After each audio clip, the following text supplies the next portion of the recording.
오늘 하나님 말씀 함께 보겠습니다. 마가복음 9장 9절부터 13절까지 말씀. 우리 교독해서 읽도록 하겠습니다. 그들이 산에서 내려올 때에 예수께서 경고하시되 인자가 죽은 자 가운데서 살아날 때까지는 본 것을 아무에게도 이르지 말라 하시니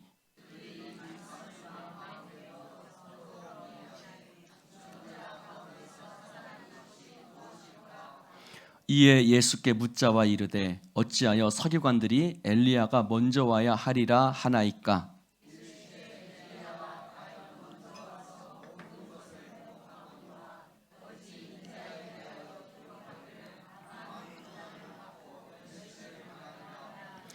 같이 읽겠습니다. 그러나 내가 너희에게 이르노니 엘리야가 왔으되 기록된 바와 같이 사람들이 함부로 대우하였느니라 하시니라. 아멘. 할렐루야. 저는 오늘 회복을 위하여라는 제목으로 은혜의 말씀을 나누도록 하겠습니다. 볼륨 조금만 좀 올려주세요. 저는 본문을 따라서 설교를 하고 있습니다. 근데 그런 유혹을 오늘 말씀을 준비하면서 저희가 느꼈던 감정에 대해서 솔직하게 말씀을 드리고자 합니다. 오늘 말씀을 이해하기 위해서는 조금 배경 지식이 필요합니다. 구약 성경, 이스라엘 백성들이 가지고 있는 부활에 관한 생각들, 어떤 생각, 어떤 배경을 갖고 있는지 그것들을 사전적으로 미리 좀 알아야 합니다. 그래서 오늘 말씀을 준비하기 위해서 여러 가지 자료들을 찾아보았는데 사실 목회자인 저도 조금 이해하기가 쉽지 않은 그런 말씀들이어서 여러 번 반복해서 읽어야만 했습니다. 그러다 보니 저에게 이런 생각이 들었습니다. 이런 오늘같이 어려운 본문을 그냥 좀 넘어가 버릴까? 그 다음 본문을 보면 귀신 들린 아이를 고치신 예수님에 대한 이야기가 나오는데 이런 이야기는 성도들한테 이야기하기도 쉽고 아멘 소리도 크게 나오고 하니까 설교하기도 힘들고 알아듣기도 힘든 오늘 본문은 좀 넘어가자라는 생각을 속으로 솔직히 했습니다. 근데 오늘뿐만 아니라 사실 여러 번 본문이 좀 어렵고 힘든 본문들이 있을 때마다 그런 생각이 듭니다. 이 어려운 본문은 좀 피해가고 좀 넘어가자라는 그런 생각들이 들 때가 솔직히 많이 있습니다. 여러분, 쉽고 재미있는 본문들이 있어요. 아브라함이 이삭을 바치는 그런 장면이라든지 또는 다니엘과 세 친구들이 불구덩이 앞에서 그리 아니하실지라도 나는 주를 섬기겠나이다. 이런 말씀들은 사실 설교하기가 좀 재밌고 성도들도 아멘 소리가 좀 크게 나온다고요. 근데 이런 좀 말씀들은 사실 좀 아멘 소리도 잘 안 나오고 설교하기도 쉽지 않습니다. 그런데 사랑하는 성도 여러분, 히브리서에 보면 믿음의 성장이 없는 성도들을 향해서 이렇게 얘기를 하고 있습니다. 같이 한번 읽어볼까요? 시작. 때가 오래되었으므로 너희가 마땅히 선생이 되었을 터인데 너희가 다시 하나님의 말씀의 초보에 대하여 누구에게 가르침을 받아야 할 처지이니 단단한 음식은 못 먹고 젖이나 먹어야 할 자가 되었느니라. 믿음이 성장이 없는 성도들을 향해서 단단한 음식은 먹지 못하는 자들, 젖이나 먹어야 할 자들이라고 얘기를 하고 있습니다. 여러분, 우리가 어린아이처럼 젖과 같은 부드러운 음식만을 먹는다면 우리의 믿음이 자라나고 성장할 수 없습니다. 때로는 어려운 말씀, 때로는 불편한 말씀도 듣고 소화시킬 때 우리의 믿음이 그리스도 안에서 장성한 분량으로 자라나게 될 줄로 믿습니다. 사랑하는 성도 여러분, 목회자에게도 그렇고 성도들에게도 그렇고 부드럽고 쉽고 재미있는 설교를 하고 싶고 듣고 싶은 그런 마음들이 있습니다. 그러나 쉽고 재미있는 설교는 하는 사람도 좋고 듣는 사람도 좋고 아멘 소리도 크게 나올 수 있지만 성경 말씀에 그렇게 되면 의의 말씀을 경험하지 못한다고 말하고 있습니다. 이는 젖을 먹는 자마다 어린아이니 뭐라고요? 의의 말씀을 경험하지 못한 자요 라고 말하고 있습니다. 여러분, 우리가 하나님의 의의 말씀을 우리의 삶으로 경험해야 되는데 자꾸 쉽고 재미있는 말씀만 들으면 하나님의 의의 말씀을 내 삶 속에 경험할 수가 없는 것입니다. 그러나 단단한 음식을 먹을 때 어떻게 된다고요? 하나님의 선하시고 기뻐하시고 온전하신 뜻이 무엇인지 분별하고 선악을 분별하는 놀라운 은혜와 역사가 우리 가운데 단단한 음식을 먹을 때 생겨나게 되는 것입니다. 그러므로 사랑하는 성도 여러분, 때로는 단단한 음식을 잘 소화시킬 수 있는 여러분 되기를 주님의 이름으로 축원을 드립니다. 단단한 음식은 뭐예요? 때로는 소화시키기 힘든 음식입니다. 어린아이들은 부드러운 것을 먹죠. 분유를 타서 먹기도 하고 이유식을 먹기도 합니다. 그러나 어른들은 그런 걸 안 먹죠. 그렇게 단단한 음식을 먹어야 성장하게 됩니다. 여러분, 하나님의 말씀이 때로는 불편할 수 있습니다. 하나님의 말씀이 때로는 어렵게 느껴질 때도 있습니다. 그러나 단단하고 불편한 말씀이 우리 교회를 성장하게 될 줄로 믿습니다. 사실 성경을 읽다 보면 나를 위로해 주는 말씀도 있지만 대부분의 말씀들은 나를 불편하고 힘들게 하는 말씀들이 90% 이상일 때가 많습니다. 성경 요즘 통독하고 계시죠? 통독하고 계신 분들 잘 아실 거예요. 대부분의 말씀들은 나를 불편하고 힘들게 하는 말씀들입니다. 그러나 말씀들이 혼과 영과 관절과 골수를 찔러 쪼개는 말씀이니 얼마나 불편한 말씀입니까? 그러므로 사랑하는 성도 여러분, 말씀을 붙들고 치열하게 싸우는 여러분 되시기를 축원합니다. 저는 목사로서 오늘 말씀 앞에 같은 유혹이 들 때 이 본문 넘어갈까? 쉽고 재미있는 말씀만 전할까라고는 유혹이 들 때마다 저는 강대상에서 하나님의 말씀을 붙들고 치열하게 싸우겠습니다. 여러분, 성도들을 성장시키는 것이 어떤 프로그램이나 어떤 것들이 아니라 하나님의 말씀만이 성도들을 변화시키고 성장시킬 수 있다라는 그런 고집을 가지고 치열하게 하나님 말씀 가지고 저는 싸우겠습니다. 여러분들도 여러분의 삶의 현장 속에서 말씀을 붙들고 치열하게 싸우시기 바랍니다. 때로는 어리석어 보일 수도 있지요. 때로는 고집 있게 보일 수도 있습니다.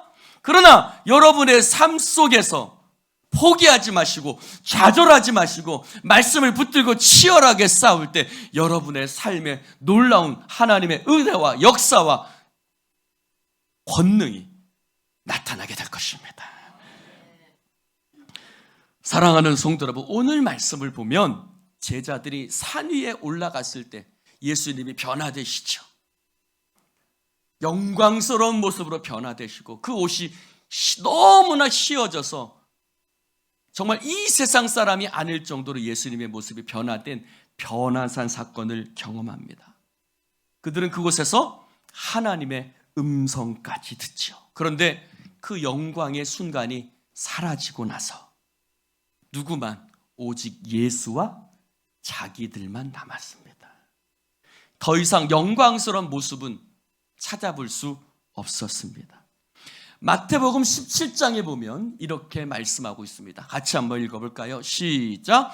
제자들이 눈을 들고 보매 오직 예수 외에는 아무도 보이지 아니하더라. 신실한 그리스도인들이 하는 말 중에 이런 말이 있습니다. 한번 따라해 봅시다. 예수면 충분합니다. 예수면 충분합니다. 할렐루야. 사랑하는 성도 여러분, 영광이 없어도 휘황찬란한 모습이 없어도 하나님의 음성이 들리지 않는 현실 속에서도 나와 함께 계신 예수 그리스도면 충분합니다 라고 고백할 수 있는 여러분 되시기를 바랍니다. 예수면 충분합니다. 나와 함께 계신 예수면 충분합니다. 정말 예수면 부족한 것이 없습니다, 여러분. 예수면 충분합니다. 따라해 봅시다. 예수님이면 충분합니다. 할렐루야. 오늘 우리가 읽은 말씀이 그렇게 모세도 엘리야도 하나님의 영광도 음성도 보이지 않는 그 자리에서 예수님과 제자들 사이에 일어난 일들입니다. 예수님께서 말씀하셨습니다. 야, 오늘 본 것은 너희가 더 이상 말하지 말아라. 언제까지? 인자가 살아날 때까지 오늘 너희가 본 것을 아무에게도 말하지 말라고 예수님께서 그들에게 당부하셨습니다. 제자들은 예수님의 말씀을 따르겠습니다 라고 말을 하면서도 인자가 살아났다는 것이 무엇일까? 인자가 다시 살아난다는 것이 도대체 무엇일까? 그들은 그것을 궁금해하고 이해하지 못하면서 서로 수군거리기 시작했습니다. 제자들은 그 말씀을 도대체 인자가 부활한 것이 무엇일까? 수군거리기 시작했어요. 그들이 부활을 믿지 못하기 때문이 아니었습니다. 유대인들도 부활을 믿었습니다. 다니엘서 보면 부활에 관한 말씀이 나옵니다. 다니엘서 12장 1절 2절에 한번 읽어볼까요? 시작. 그때 내 백성 중 책에 기록된 모든 자가 구원을 받을 것이라. 땅의 티끌 가운데서 자는 자 중에서 많은 사람이 깨어나 영생을 받는 자도 있겠고 수치를 당하여서 영원히 부끄러움을 당할 자도 있을 것이며. 지금 주무시는 분들은 마지막 날에 자는 자 중에 깨어날 그때를 바라보시고 지금부터 주무시면 안 됩니다. 지금은 깨셔야 합니다. 유대인들은 믿었단 말이에요. 마지막 날에 땅의 티끌 가운데서 죽은 자들 가운데서 그 잠자는 자들, 죽은 자들 가운데서 다시 부활하는 사람들이 있을 것이다. 유대인들은 부활을 믿었죠. 근데 여기 말씀에도 보니까 많은 자들이라고 말하고 있죠. 그렇습니다. 모든 백성들이, 하나님을 믿었던 모든 백성들이 함께 동시에 일어나서 부활을 얻을 것이라고 그들은 믿고 있었던 거예요. 즉 일반적인 많은 사람들이 함께 동시에 일어난 부활을 유대인들은 믿고 있었죠. 근데 오늘 예수님은 뭐라고 말씀하시냐면 인자가 라고 말하고 있습니다. 즉 한 사람, 인자가, 예수님만이 부활하실 것이라고, 죽은 자 가운데서 일어날 것이라고 말씀하고 있는 것입니다. 그래서 그들은 이것이 도대체 무엇일까라고 생각하면서 예수님께 묻지요. 뭐라고 묻습니까? 예수님, 어찌하여 서기관들은 엘리야가 먼저 와야 하리라고 가르치고 있습니까? 라고 묻습니다. 왜 이런 질문을 하게 됐을까요? 왜 엘리야가 먼저 와야 된다라는 질문을 했을까요? 그것은 성경 말씀에 이렇게 쓰여져 있기 때문입니다. 말라기 4장 5절 6절 말씀 같이 한번 읽어봅시다. 시작. 보라, 여호와의 크고 두려운 날이 이르기 전에 내가 선지자 엘리야를 너희에게 보내리니 그가 아버지의 마음을 자녀에게로 돌이키게 하고 자녀들의 마음을 그들의 아버지에게로 돌이키게 하리라. 아멘. 마지막 날에 여호와의 크고 두려운 날이 이르기 전에 하나님께서 누구를 먼저 보내신다고요? 엘리야를 먼저 보내겠다. 엘리야를 먼저 보내서 아비의 마음을 그 자식에게, 자식의 마음을 그 아버지에게로 돌이키게 할 것이다 라고 하나님께서 구약 성경에 말씀하셨어요. 그래서 마지막 날에 종말이 있을 것이고 부활이 있을 것인데 그 전에 누가 먼저 올 것이다? 엘리야가 먼저 올 것이다 라는 말씀이 말라기서에 기록되어져 있기 때문에 제자들이 부활을 말씀하시는 예수님 앞에 묻는 거예요. 예수님, 구약 성경에 보니까 또 서기관들이 우리 가운데 가르치기를 엘리야가 먼저 와야 한다고 가르치는데 도대체 그게 무슨 뜻입니까? 라고 묻는 거예요. 그러자 예수님께서 뭐라고 말씀하시죠? 12절 한번 읽어봅시다. 시작. 이르시되 엘리야가 과연 먼저 와서 모든 것을 회복 거기까지만요. 뭐라고 말씀하세요? 엘리야가 먼저 와서 모든 것을 회복할 것이다. 회복한다는 게 뭐지요? 오늘 말씀에도 자녀의 마음을 아버지에게로, 아비의 마음을 자녀에게로 돌이키게 하는 것. 즉 하나님을 떠나갔던 이스라엘 백성들, 하나님 아버지를 떠나갔던 이스라엘 백성들의 그 마음들, 하나님의 말씀을 떠나가고 하나님의 율법을 떠나가고 하나님의 마음에서 떠나갔던 그 이스라엘 백성들의 마음을 돌이키게 할 것이다. 할렐루야. 돌이킨다는 것이 뭐예요? 회복시킨다는 거지. 회복시킨다는 거예요. 이스라엘 백성들을 회복시킬 거야. 그리고 나서 엘리야가 와서 이스라엘 백성들의 마음을 회복시킬 거야 라고 말씀하고 있습니다. 엘리야가 과연 먼저 와서 모든 것을 회복하거니와. 근데 오늘 그 마음 말씀을 보셔야 합니다. 읽어볼까요? 시작.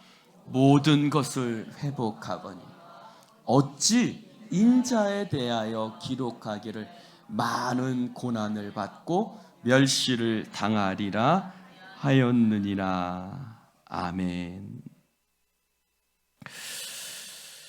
사랑하는 성도 여러분, 그 당시 유대인들은 예수님이 엘리야일지도 모른다고 생각했어요. 왜요? 마지막 날에 부활의 전에 엘리야가 먼저 와서 모든 것을 회복한다라고 알고 있었기 때문에 너희들은 사람들이 나에 대해서 뭐라고 말하느냐라고 묻을 때 어떤 사람은 예수님을 엘리야라고 생각합니다 라고 말했던 것이 바로 그런 이유였던 거죠. 그래서 예수님도 수긍하십니다. 그래, 엘리야가 와서 모든 것을 회복할 거야. 그런데 어찌 인자에 대하여 기록하기를 많은 고난을 받고 멸시를 당한다 하였느냐. 이렇게 묻고 있는 거예요. 그런데 모든 것이 회복될 거야. 그런데 왜 성경이 그렇게 말했다고 생각하느냐? 모든 것이 회복되는데 인자가 와서 고난과 멸시를 받아야 한다라고 성경이 말한다고 너희들은 생각하느냐? 라고 묻고 있는 거예요. 여러분, 그것은 우리들에게도 묻고 있는 거예요. 모든 것이 회복되어지는데 인자가 와서 고난과 멸시를 받아야 한다고 왜 성경이 그렇게 말한다고 여러분은 생각하십니까? 그냥 회복되면 좋은데, 엘리야가 와서 회복을 시키는데 그 전에 뭐가 있다고요? 멸시와 고난에 대해서 성경이 말하고 있다라고 생각하느냐라고 묻고 있습니다. 사랑하는 성도 여러분, 성경 말씀은 왜 회복 앞에 고난과 멸시에 대해서 말씀하고 있습니까? 왜 회복 앞에 고난과 멸시에 대해서 이야기하고 있습니까? 이 말씀은 이사야 53장을 이야기하고 있는 거죠. 이사야 53장에 우리가 잘 아는 말씀이죠. 그가 찔림은 우리의 허물을 인하며 그가 상함은 우리의 죄악을 인함이라. 이사야 53장에 보면 고난받는 하나님의 종에 대해서 말씀하고 있습니다. 그 하나님의 종이 고난과 멸시를 받은 후에 그 하나님의 종을 통해서 이 땅에 회복이 일어날 것이다라고 말씀하고 있습니다. 즉 회복 전에 성경은 멸시와 고난이 있을 것이라고 말씀하고 있습니다. 특별히 이사야 53장 3절의 말씀 읽어볼까요? 시작. 그는 멸시를 받아 사람들에게 버림받았으며 간고를 많이 겪었으며 질고를 아는 자라. 마치 사람들이 그에게서 얼굴을 가리는 것 같이 멸시를 당하였고 우리도 그를 귀히 여기지 아니하였도다. 아멘. 여러분, 오늘 12절 말씀에도 인자에 대하여 기록하기를 많은 고난을 받고 멸시를 당하리라. 이사야 53장 3절에 있는 말씀에서도 그는 멸시를 받았고 사람들에게 멸시를 당하였고 버림을 받았다라고 기록하고 있습니다. 사랑하는 성도 여러분, 왜 성경은 회복이 일어나기 전에 인자가 고난과 멸시를 받을 것이라고 성경은 우리에게 말씀하고 있는 것입니까? 하나님의 말씀은 회복을 위하여 고난과 멸시를 받는 길이 있다라고 가르치고 있습니다. 고난과 멸시받는 길이 회복 전에 있다라고 말씀하고 있는데 너는 그것을 어떻게 생각하느냐고 묻고 있는 것입니다. 사랑하는 성도 여러분, 오늘 말씀은 마태복음 8장 31절부터 8장 마지막부터 연결되어지죠. 주는 그리스도시요 라는 베드로의 고백 앞에 예수님께서 뭐라고 말씀하셨죠? 인자가 고난을 받고 장로들과 사람들과 서기관들에게 버림받아 죽임당하고 사흘 만에 살아나야 할 것을 비로소 그들에게 말씀하셨다. 할렐루야. 그런데 그 말씀 앞에 베드로가 어떻게 반응했습니까?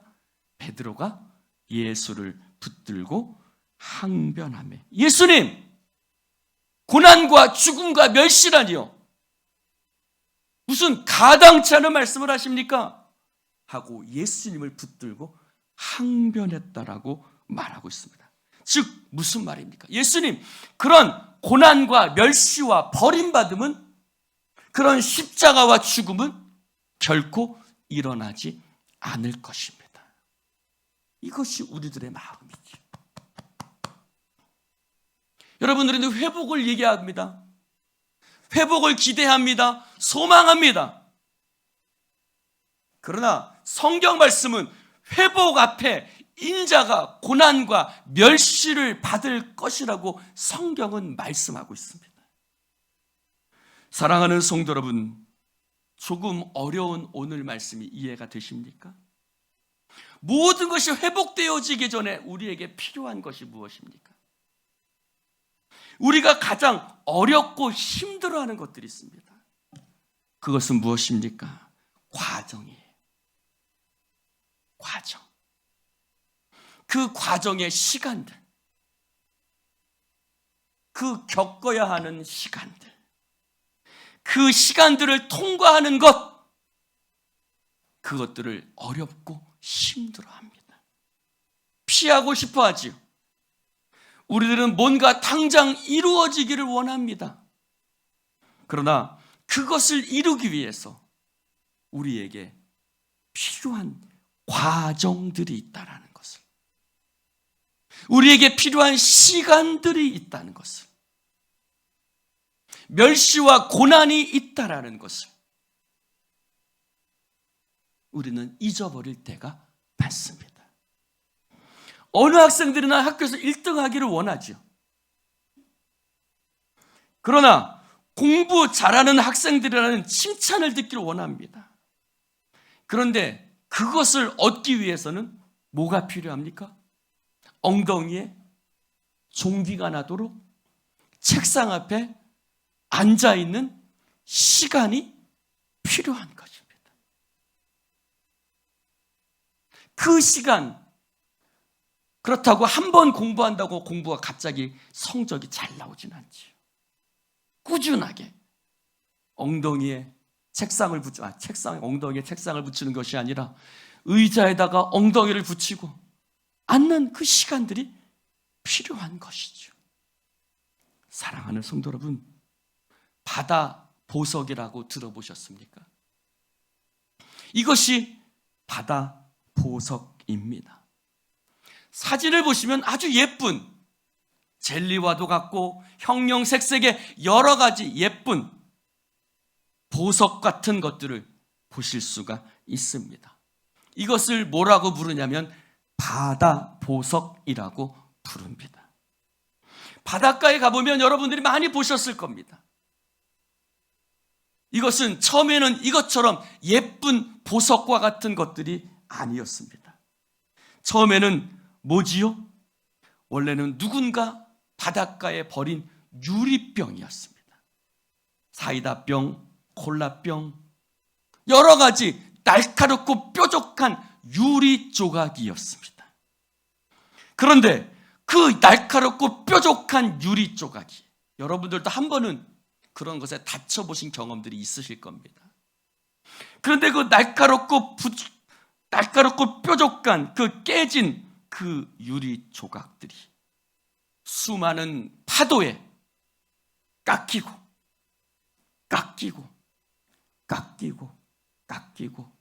깎여서 그 하나님의 손길에 의해서 다듬어져서 저렇게 둥글둥글하고 아름다운 색깔을 내는 바다 보석이 되어지는 것입니다. 그래서 저거를 영어로는 sea glass, 바다 보석이라고 부릅니다. 저것을 갖고 목걸이를 만들기도 하고 귀걸이를 만들기도 하고 집안의 장식품으로 놓기도 합니다. 그러나 사랑하는 성도 여러분, 그 날쏘고 낚여족한 깨진 유리병이 저렇게 보석이 되기 위해서는 반드시 겪어야 되는 것들이 있습니다. 그것은 수많은 파도입니다. 수많은 파도가 쳐서 그 날카로운 것을 부드럽고 둥글둥글하게 만들고 저렇게 아름다운 색깔을 낼 수 있도록 수많은 파도가 깨진 유리 조각을 보석으로 만들어 가는 것입니다. 사랑하는 성도 여러분, 그것이 하나님께서 우리에게 사용하시는 방법입니다. 회복을 위해서 왜 성경은 인자가 고난을 받고 죽임당하고 멸시를 받아야 할 것에 대해서 왜 성경은 가르치고 있다고 생각하느냐고 주님은 제자들에게 물으셨습니다. 여러분, 회복을 위해서 왜 고난과 멸시의 시간이 필요합니까? 하나님께서는 우리를 보석이 되게 하시기 위해서, 우리에게 회복의 시간을 주시기 위해서 우리에게 수많은 파도를 허락하시는 줄로 믿습니다. 수많은 파도가, 수많은 고난이, 수많은 부딪힘들이, 수많은 충돌들이, 수많은 좌절과 낙심과 수많은 아픔들이 저와 여러분을 보석이 되게 한다는 것을 안다면 내게 다가오는 파도가 그리 싫지만은 않을 것입니다. 왜요? 그 파도가 나를 보석되게 하기 때문입니다. 제자들은 예수님의 부활을 이해하지 못했습니다. 부활을 이해하지 못하니 고난이 싫었던 것입니다. 부활의 날을 안다면 고난이 두렵지 않지요. 고난 뒤에 영광스러운 부활이 기다리는 것을 알고 믿었다면 그들은 베드로처럼 주여 결단코 그런 고난이 우리에게 미치지 않을 것입니다라고 예수님을 붙들고 항의하지는 않았을 것입니다. 여러분, 우리도 얼마나 예수님을 붙들고 항의합니까? 예수님, 왜 우리에게 이런 시간을 허락하십니까? 예수님, 왜 우리에게 이런 고난과 아픔과 좌절과 낙심을 허락하십니까? 우리가 고난 속에서 두려워하는 이유는 뭡니까? 두려움 때문이죠. 우리가 고난 속에서 절망하는 이유는 두려움 때문입니다. 이 고난이 나를 어디로 이끌고 갈지 알 수 없다라는 미래에 대한 불안과 두려움 때문에 고난 앞에 좌절하고 절망하게 되는 것이죠. 그러나 이 고난이 나를 이끌고 가는 곳이 나를 회복시키는 길이고 나를 보석되게 하는 길이고 나를 아름답게 만드는 길이라면 이 고난이 결코 두렵지 않을 것입니다. 이 고난이 오히려 영광스러운 고난이 되는 것입니다. 그래서 사도 바울은 로마서에서 이렇게 이야기하고 있습니다. 함께 읽어봅시다. 시작. 생각하건대 현재의 고난은 장차 우리에게 나타날 영광과 좋게 비교할 수 없도다. 할렐루야. 현재의 고난은 장차 우리에게 나타날 영광과 비교할 수 없다. 왜요? 이 고난이 우리에게 나타날 영광으로 우리를 이끌어 주시기 때문입니다. 그래서 오히려 고난 속에서도 기뻐하고 감사할 수 있는 것입니다. 그래서 로마서 5장에는 뭐라고 말합니까? 같이 한번 읽어봅시다. 시작. 우리가 환난 중에도 즐거워하나니 이는 하늘나는 인내를, 인내는 연단을, 연단은 소망을 이루는 줄 알미로다. 아멘. 첫 문장과 마지막 문장을 읽어보면 환난은 소망을 이루는 줄 알미로다. 할렐루야. 여러분, 예수님이 부활에 대해서 말씀하셨을 때 제자들은 그것이 무엇인지 깨달지 못했습니다. 여러분, 부활의 영광을 알지 못한다면 고난이 두려울 수밖에 없지요. 그러나 부활의 영광을 안다면 고난이 두렵지 않고 오히려 감사할 수 있게 되는 것입니다.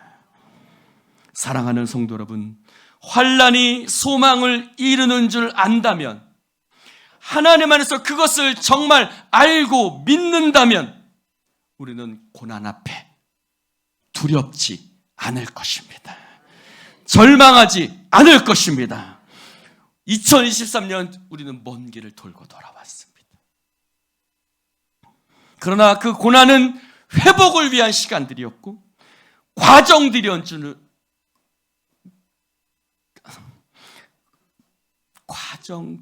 줄로 믿습니다. 부활을 믿는 사람은 고난을 두려워하지 않습니다. 고난을 두려워하는 이유는 부활의 영광을 믿지 못하기 때문입니다. 여러분, 부활의 영광의 말씀을 붙드시기 바랍니다. 어찌하여 회복이 이르기 전에, 그래 회복할 거야. 그런데 왜 성경은 인자의 고난과 멸시에 대해서 말하고 있다고 생각하느냐? 여러분, 고난과 멸시가, 때로는 좌절과 낙심이 우리를 부활의 영광과 회복으로 이끌어 가는 것입니다. 그러므로 두려워하지 마십시오. 낙심하지 마십시오. 당당하십시오. 할렐루야. 여러분, 이 2층 성전 올라올 때 남들 눈치 보면서 남들 안 볼 때 막 속 올라오고 그러지 않지요? 당당하게 올라오십시오. 진짜 그런가 보네, 웃는 거 보니까. 당당하게 올라오십시오. 그래, 이 조그만 성전이라도 이곳에 하나님이 계시고 하나님의 우리를 아름다운 보석이 만드신다라면 우리는 두렵지 않고 창피하지도 않고 이 시간들이 하나님 안에서 은혜의 시간인 줄로 믿습니다. 간판 예쁘죠? 여러분, 이제 전도도 시작할 것입니다.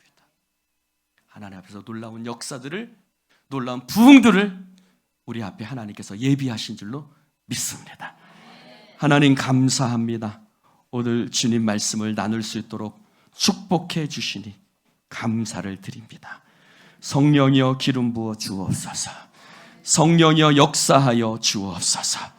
오늘 우리 안에 날마다 주님을 믿음으로 바라보는 주의 백성들, 나를 아름다운 보석으로 우리 공동체를 만드시는 주님을 바라보게 하시고 낙심하거나 절망하지 않고 믿음으로 당당하게 나아가는 주의 백성들 되게 하여 주옵소서. 예수님 이름으로 축복하며 기도드리옵나이다. 아멘.